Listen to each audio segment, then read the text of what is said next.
você vai ver no Parlamento Brasil. Maranhão tem data de homenagem à mulher indígena. Líderes de várias religiões se unem contra a intolerância religiosa no Rio de Janeiro. Piauí foca no combate à hanseníase. Senado analisa projeto que amplia a validade do passe livre para pessoas com deficiência. Câmara dos Deputados debate teste do pezinho no diagnóstico da atrofia muscular espinhal. Série da TV Assembleia do Rio Grande do Sul questiona as narrativas sobre a independência do Brasil que estão nos livros didáticos. O índio não aparece como escravo, né? Os índios não foram escravizados. Foram 200 anos e até a escravidão aconteceu aqui em pleno século XX, aqui com os caigangues, né? Essas e outras histórias são o dia a dia do trabalho parlamentar. E esse trabalho tem o poder de impactar a nossa vida, a vida dos brasileiros. O programa Parlamento Brasil, sempre em parceria com as TVs legislativas, conta para você os assuntos que mobilizam as casas de leis do país.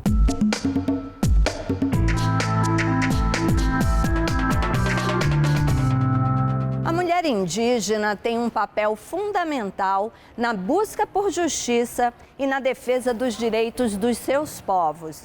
No Maranhão, uma lei criou o Dia Estadual da Mulher Indígena, uma data que tem o objetivo de estimular reflexões sobre a realidade dessa mulher, que luta constantemente contra o racismo, o preconceito e o desconhecimento da sua cultura. Nós temos que lidar no dia a dia com os nossos filhos, buscando melhorias de políticas públicas, educação, proteção territorial, saúde de qualidade, melhoramento de nossa qualidade de vida, autonomia do povo. Então, a luta da mulher indígena, ela é incessante. Nós somos resistência, nós nos sentimos, nós somos a própria natureza. Não é de agora que, mesmo em meio às dificuldades e desafios, muitas mulheres enfrentam à sua maneira o mundo que as rodeia.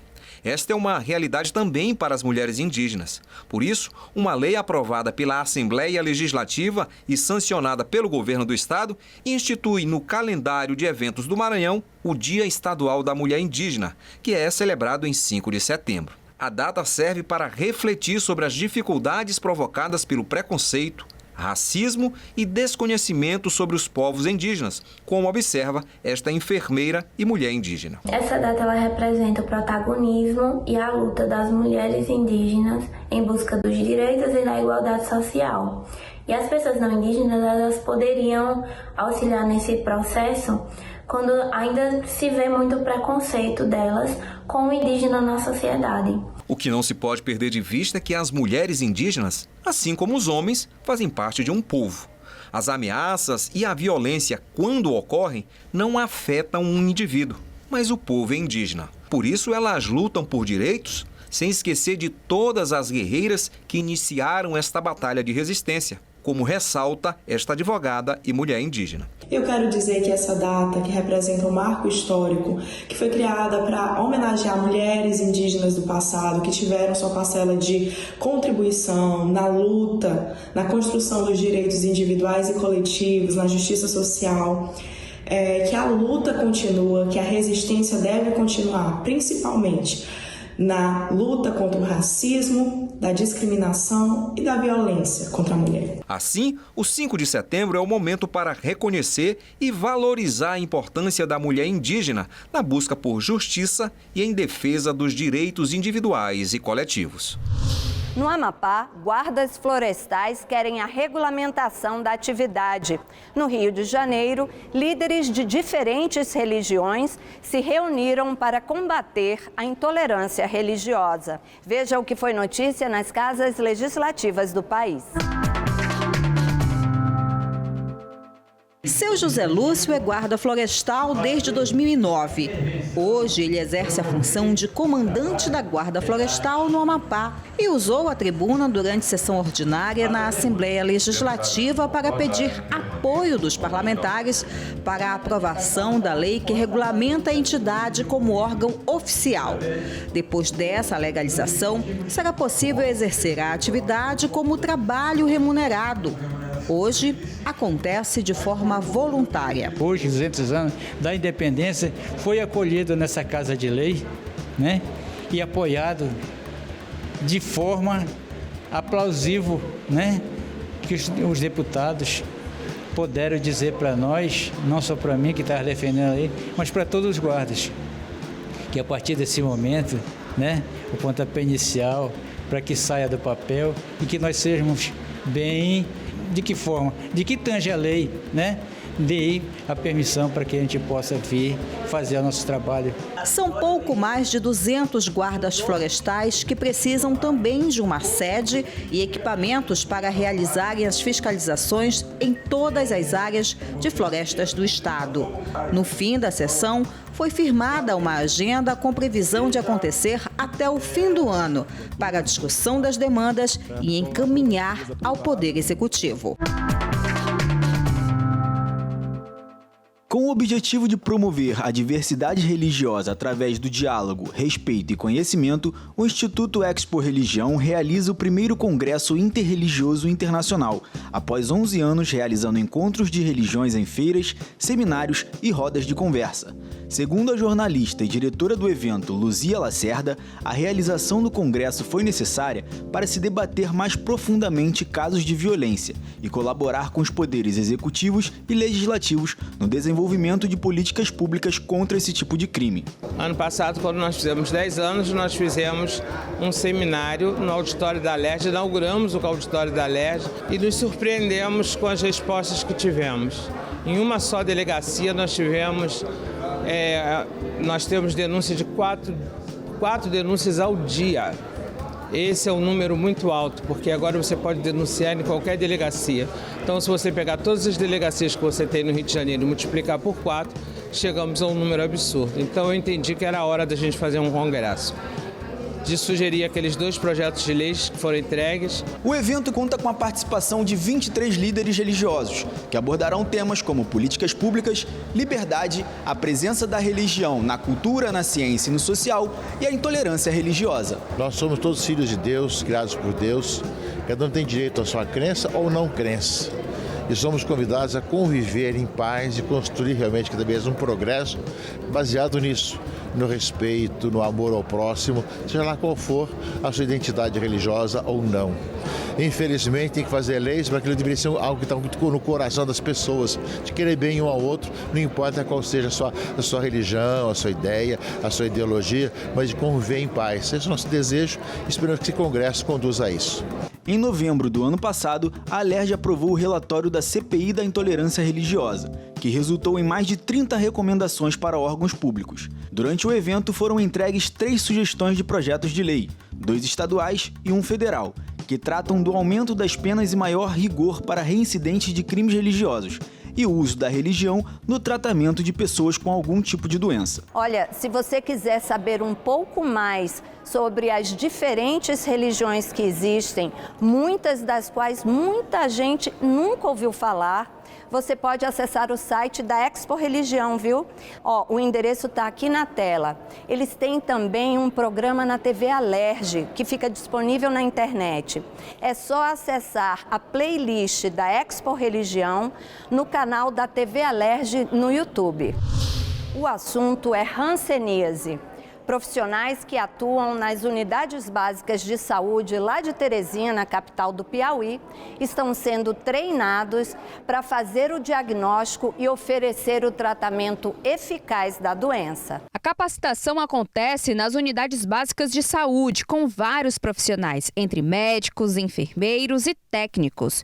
O objetivo é detectar de forma rápida um diagnóstico de hanseníase. Normalmente, os primeiros sintomas são manchas, né? Essas manchas são esbranquiçadas, né? Ou às vezes vermelhas. E a característica principal é que elas são dormentes. A pessoa tem perda de sensibilidade nessas manchas. Aí o diagnóstico é dado exatamente por isso. A gente testa a sensibilidade e como a pessoa perdeu ou diminuiu ou alterou, confirma-se o diagnóstico de hanseníase. E quando a pessoa não cuida logo no início, os nervos são envolvidos e a pessoa vai começar a apresentar atrofia muscular, né? Daí já vem perda de força muscular, de mãos. Às vezes a pessoa, quando é em membro inferior, a pessoa tem dormência nos pés, né? Por perda dessa sensibilidade a pessoa se machuca, se queima, se corta e não sente. Aí vem infecção e isso tudo vai causar deformidade e às vezes incapacidade até para o trabalho.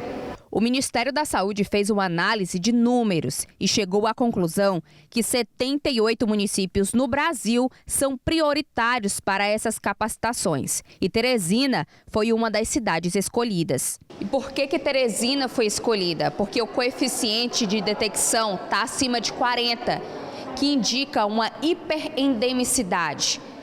O que quer dizer? É que crianças abaixo de 15 anos estão com a doença e isso significa que a transmissão está muito rápida. Nós, técnicos da área de hanseníase, somos indicados para percorrermos esses municípios com o fim de recuperar o tempo perdido com a pandemia.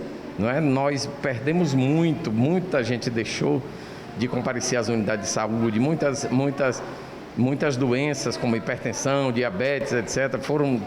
Nós perdemos o controle desses pacientes e nós estamos, no caso de hanseníase, correndo atrás desse tempo perdido.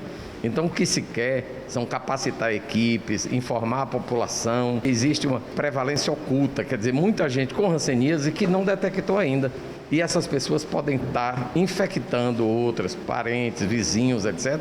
E a gente aí perde o controle da doença. É importante ficar atento porque a transmissão acontece pelas vias aéreas, ou seja, com secreções nasais, gotículas da fala, tosse ou espirro. E detalhe, quando o paciente está em tratamento, ele deixa de transmitir a hanseníase. Esse é mais um motivo para o diagnóstico precoce. Na estratégia de saúde da família, o ideal seria procurar o agente de saúde para estar contactando a equipe. Se ela não tiver o contato com o agente de saúde, pode procurar direto a unidade básica. Qualquer unidade de saúde de Teresina, os profissionais estão capacitados para fazerem o diagnóstico. Essa pessoa vai ser avaliada. Se tiver necessidade de exame complementar, ele vai ser encaminhado para o exame. Então, assim, a ideia esse momento hoje é a gente estar melhorando essa capacidade de diagnóstico dos profissionais.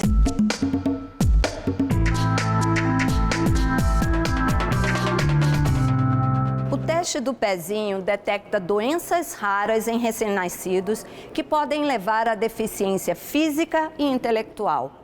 O tratamento logo no início pode significar uma melhora considerável na qualidade de vida da criança ou até mesmo a cura.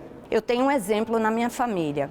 A minha primeira filha foi salva pelo teste do pezinho, que detectou hipotiroidismo nela. Olha, foram dias angustiantes, viu? Mas com apenas um comprimido por dia, desde o primeiro mês de vida até hoje, ela conseguiu se desenvolver sem problemas. E agora acabou de se formar em economia e já tem o primeiro emprego. Ele é tão importante que o teste que é oferecido pelo SUS foi ampliado por lei. A partir desse ano, ele deveria incluir 50 enfermidades ao invés de apenas 6. A mudança seria feita em etapas, mas muitos estados não conseguiram implementar o que determina a lei. Uma associação de mães veio aqui, na Câmara dos Deputados, pedir a antecipação da 5ª etapa, que vai incluir a atrofia muscular espinhal. A atrofia muscular espinhal, também conhecida como AME, é uma doença rara que, se não diagnosticada e tratada desde o nascimento, pode paralisar o bebê em apenas 6 meses de vida, inclusive sua respiração. A Associação de Mães e Geneticistas foram à Comissão de Seguridade Social e Família da Câmara para cobrar do Ministério da Saúde que baixe uma portaria que regulamenta a lei que já prevê a 5ª etapa do diagnóstico do teste do pezinho, que inclui justamente esta doença. Basicamente afetam as células conhecidas como neurônio, que controla os músculos. Então, na sua forma mais grave, em menos de 6 meses o bebê já está paralisado. Suelen explicou que existem hoje 3 tratamentos. Quanto antes o diagnóstico, melhor o prognóstico. Com menos de 6 meses, a criança já depende de ventilador, sonda e suporte de equipamentos. E passa a necessitar de uma equipe multidisciplinar. A triagem neonatal consegue identificar os bebês em risco. A triagem neonatal propicia essa redução do tempo para o diagnóstico, um tratamento e um manejo adequado com aumento da sobrevida e da vida com qualidade desse paciente. Hoje, no teste do pezinho básico, aquelas 6 doenças contempladas, esses testes são realizados através de testes bioquímicos. E para a expansão de diversas das doenças que vão entrar com a Lei 14.154, a gente vai precisar de um exame diferente. A gente vai precisar de uma espectrometria de massas para fazer, por exemplo, as doenças lisossomais. E a gente vai precisar de uma PCR em tempo real, tá? Que aí já é um teste genético, para realizar, então, a triagem das imunodeficiências primárias e também da atrofia muscular espinhal. A medicação termina sendo de responsabilidade dos estados. Algumas delas, o Estado não fornece porque não tem verbas. A secretária de Atenção Especializada do Ministério da Saúde disse que em alguns estados foi necessário realizar auditorias porque eles não completaram o processo necessário à implementação de todas as fases do teste do pezinho. E falou sobre a antecipação da 5ª etapa, que inclui o diagnóstico da atrofia muscular espinhal. Nós dependemos também de decisões políticas de território, de gestores sanitários dos entes subnacionais, para que a gente consiga alcançar o objetivo trabalhado aqui, idealizado aqui. Não é com uma simples canetada de uma portaria que se modifica a prática assistencial e se reorganiza da noite para o dia uma rede para a introdução de uma tecnologia totalmente nova para todos os profissionais e que não é somente o diagnóstico, como a doutora Tânia falou. Menos burocracia para pessoas com deficiência. Um projeto de lei que está em análise aqui no Senado amplia o alcance do passe livre para transporte coletivo, que vai ser válido também em redes municipais. 4 anos atrás, ele ainda era um menino. As convulsões eram frequentes e muitas as limitações. O mais importante, porém, nunca lhe faltou. Paula vive em função de Daniel, e isso explica como esse autista, agora um rapaz de 14 anos, vem superando todas as fronteiras que desde muito cedo teve que enfrentar. Exames, consultas, tratamento. Para essa mãe que não pode trabalhar, toda a ajuda é bem-vinda. Eu tenho passe livre aqui de Brasília, que eu posso andar na cidade, tenho passe interestadual, que me dá esse acesso para me viajar para outros estados. Só que quando eu chego lá no estado, eu não tenho esse passe livre para andar de ônibus, de metrô, seja o que for preciso. Desde 1994, pessoas com deficiência e comprovadamente carentes têm passe livre no sistema de transporte coletivo interestadual. O documento é concedido pelo Ministério da Infraestrutura. Todas as informações necessárias estão no site ou neste vídeo do YouTube, que explica tudo bem direitinho. Qual a documentação exigida, como preencher o formulário e para onde enviar.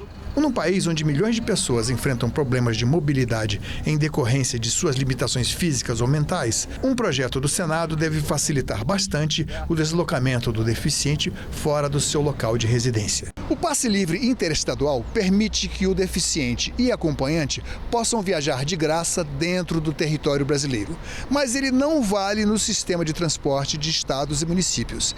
E é exatamente isso que o projeto do Senado quer mudar. As estimativas apontam que o Brasil tem 46 milhões de pessoas com algum tipo de deficiência.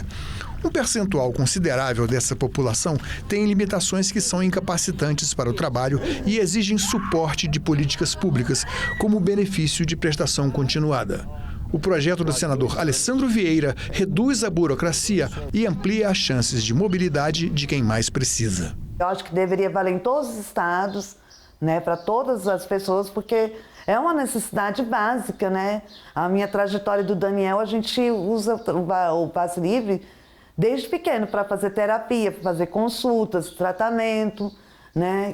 E quando a gente vai para outra cidade, não tem isso.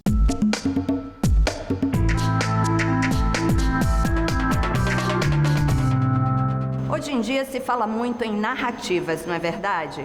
Pois bem, historiadores dizem que a história da independência do Brasil está cheia de narrativas questionáveis.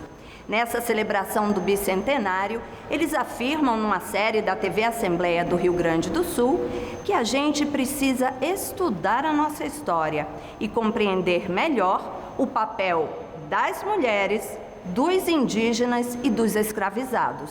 A tela Independência ou Morte, que está na lembrança de quase todos os brasileiros, simboliza uma narrativa sobre a emancipação política do Brasil de Portugal, que é questionada pela moderna historiografia. A obra do pintor paraibano Pedro Américo é uma visão idealizada do artista que se inspirou em pinturas europeias que retratavam momentos históricos. O quadro, que ficou pronto 66 anos depois do dia 7 de setembro de 1822, quando então príncipe regente Dom Pedro I declarou a independência do Brasil de Portugal, representaria um discurso ainda muito europeu, masculino e apaziguador. Na verdade, o que nós temos é uma história defasada da independência do Brasil, uma história de 150, 160 anos, que já não se justifica mais, já não comporta mais e não tem atrativos. Tanto é que eu dou muitas palestras, converso com estudantes e eles não têm o mínimo interesse pela história do Brasil. Porque é uma história totalmente defasada, que, né, está fora do seu contexto.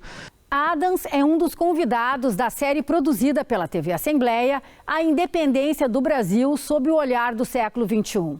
Ao todo, participam 7 historiadores com entrevistas e depoimentos em 2 episódios. Analisando diversos aspectos daquele momento histórico, todos concordam que o passado precisa ser melhor estudado. Esses 200 anos deveriam servir para isso, né? Para a gente pensar o que é o processo colonial. Por que somos assim, né? O que foi o significado das invasões europeias na América, né, a partir de 1500 e qual a consequência disso para a sua população, né, para os nativos que aqui viviam e também para os europeus que vêm para o Brasil, né, para os africanos que vêm de forma compulsória trazidos, né, para serem escravizados e trabalhar compulsoriamente nas Américas. Os historiadores acreditam que um personagem que não tem o protagonismo que merece é a primeira imperatriz do Brasil. Princesa da Áustria, Maria Leopoldina casou com Dom Pedro I após um acerto diplomático entre os 2 reinos e teve grande influência no processo da independência. Intelectual e politizada, ela temia que a crise entre o Brasil e Portugal culminasse numa revolta de caráter republicano, a exemplo do que já havia acontecido em outras colônias europeias na América. Ela era uma ilustrada, né? Ela várias línguas, ela tratava de mineralogia, ela conhecia minérios, a vegetação, botânica, ela era uma mulher ilustrada. Então, se fala muito dela na questão familiar, né? E se traz muito as mulheres para a história, falando delas como mães, como esposas, as dificuldades que elas tinham, né, no lar, mas muito pouco se fala do papel político delas. Leopoldina não é a única mulher cuja história vem sendo redescoberta. Aos poucos, nomes como o de Maria Quitéria, Joana Angélica, Maria Filipa e Dona Amélia, a segunda esposa de Dom Pedro I, vêm saindo do apagamento histórico. Maria Quitéria de Jesus se travestiu de homem para lutar contra os portugueses e acabou condecorada pelo imperador. Joana Angélica de Jesus era superiora do convento da Lapa, em Salvador, e foi assassinada por soldados portugueses ao defender o local. Maria Filipa era uma pescadora negra que reuniu outras mulheres para lutar pela independência. Como é comum em situações de rupturas, a realidade política da época era turbulenta. Em meio ao processo de consolidação do Império com a manutenção da escravidão, eclodiram revoltas abolicionistas e republicanas que tinham outro projeto para o país. Mas preponderaram os interesses da elite, contrária ao fim da escravização humana. Tem um ponto fundamental para entender por que a abolição demorou para acontecer, se a gente fez a independência em 1822. Porque estouravam guerras, sobretudo a Guerra do Paraguai, que vai estourar 20 anos depois. E como é que eu vou dar liberdade para os negros se eu preciso de infantaria? Eu tenho que mandar eles para a guerra. E como a independência afeta os povos indígenas, assim como aconteceu com os negros, os povos originários foram apagados deste processo pela historiografia oficial, como se não existissem mais no Brasil.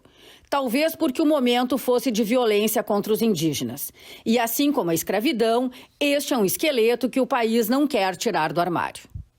Nós ficamos nas mãos do colono e dos jesuítas, que também era para transformar nós em trabalhadores e ser usados como mão de obra, né?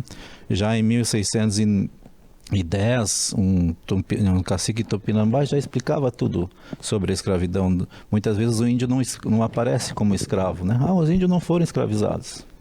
Foram 200 anos e até no meu estudo hoje de tese de doutorado, a escravidão aconteceu aqui em pleno século XX, aqui com os caigangues, né?